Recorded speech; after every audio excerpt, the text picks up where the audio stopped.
JP Bharat live, Bharat की बात JP के साथ। भारतीय मजदूर संघ की औद्योगिक इकाई अखिल भारतीय खदान मजदूर संघ के आह्वान पर केंद्र सरकार एवं कोल इंडिया के मजदूर विरोधी नीतियों को लेकर कोयला उद्योग में कार्यरत श्रमिकों एवं उद्योगों की ज्वलंत समस्याओं को लेकर कोल इंडिया के आनुषंगिक इकाइयों में चरणबद्ध आंदोलनात्मक कार्यक्रम किया जाएगा। इसी कड़ी में भारत कोकिंग कोयल लिमिटेड में आंदोलन को पूर्ण रूप से सफल करने हेतु आज धनबाद कोलियरी कर्मचारी संघ की पदाधिकारियों एवं प्रभारियों की बैठक कर प्रेस वार्ता सह पोस्टर विमोचन की गई,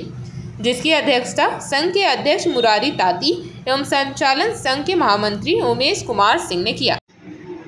सर बताया जाए जी। सबसे पहले तो आप सभी का नमस्कार और स्वागत विश्वकर्मा भवन धनबाद कर्मचारी संघ कार्यालय में। यह प्रेस वार्ता का मुख्य उद्देश्य अभी पिछले महीने में हमारा धनबाद कोलियरी कर्मचारी संघ के बैनर के तले अपनी AVKMS महासंघ की कार्य समिति की जो बैठक हुई, यहाँ पर अपने शीर्षस्थ नेतृत्व के द्वारा जो निर्णय लिया गया कि कोयला उद्योग को बचाने के लिए भारतीय मजदूर संघ को चरणबद्ध आंदोलन करने की आवश्यकता है, और उसी कड़ी में यह तय हुआ और 24 जुलाई से लेकर के 15 सितंबर तक हमारा कोल इंडिया बचाओ अभियान के तहत क्षेत्र सह जन जागरण भी करना है। गेट मीटिंग, पीट मीटिंग, प्रदर्शन, धरना, ये सारा उस कार्यक्रम में हमारा समाहित है। और इसके बावजूद भी अगर कोल इंडिया प्रबंधन और सरकार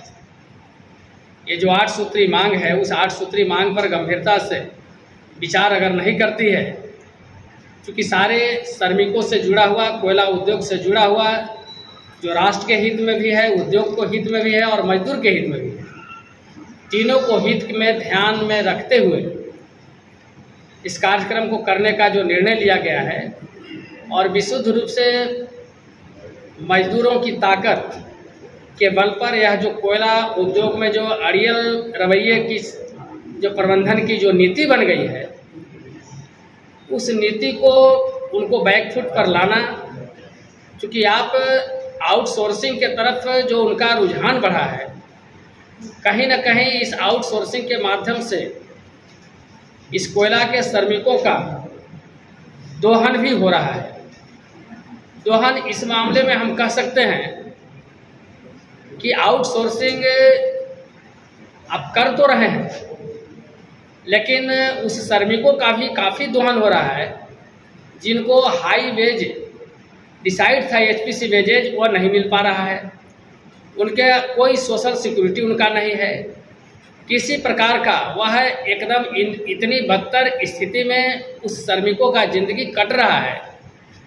जब आप उनके नज़दीक में जाकर के देखेंगे तो आप भी, चूँकि चौथा स्तंभ हैं, मीडिया के लोग हैं, आपको समझ में आएगी कि भारतीय महासंघ जिस बात को कह रहा है वह बिल्कुल सत्य है। और इसलिए प्रबंधन को हमेशा समय समय पर BMS इस बात को बताने के लिए कटिबद्ध है और बताया भी है, लेकिन कहीं न कहीं प्रबंधन इस पर नज़रअंदाज करते हुए टाल मटोल की नीति जो अपनाई है, जिसके चलते आज भारतीय मजदूर संघ को विवश होकर के इस कोयला उद्योग के लिए और श्रमिकों के हित के लिए, और इसमें राष्ट्र का भी भला है, क्योंकि अगर कोयले का गुणवत्ता खराब होगा, हमारे कोयले बाज़ार में आएंगे जाएंगे नहीं, तो हमारा कहीं ना कहीं जाकर के हमारा इसका बाजार पर भी असर पड़ेगा। इन सारे मुद्दों को ध्यान में रख करके BMS इस कार्यक्रम को तय किया है और हम सब कर रहे हैं। जेपी भारत लाइव, भारत की बात जेपी के साथ। वीडियो को लाइक करें, शेयर करें और चैनल को सब्सक्राइब करें।